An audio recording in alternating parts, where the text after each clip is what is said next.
Hello all. Today in this video, I'm going to show and demo for how make to display a number as prime number or not. You may know the prime number logic, that is, it is divisible by 1 and only by itself.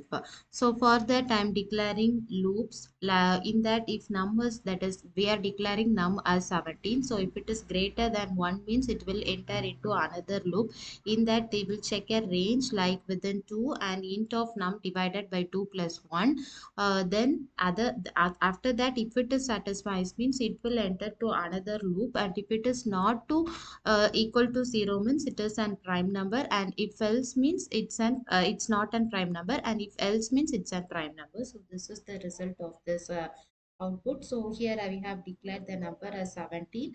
So we can declare 9 is not a prime number, right? So here you can declare it is not a prime number. So based on this, we can make a conclusion. So you like this? If you are interested in knowing some other demo videos in Python, MATLAB, and Wacom, please let us know in the comment box. Thank you.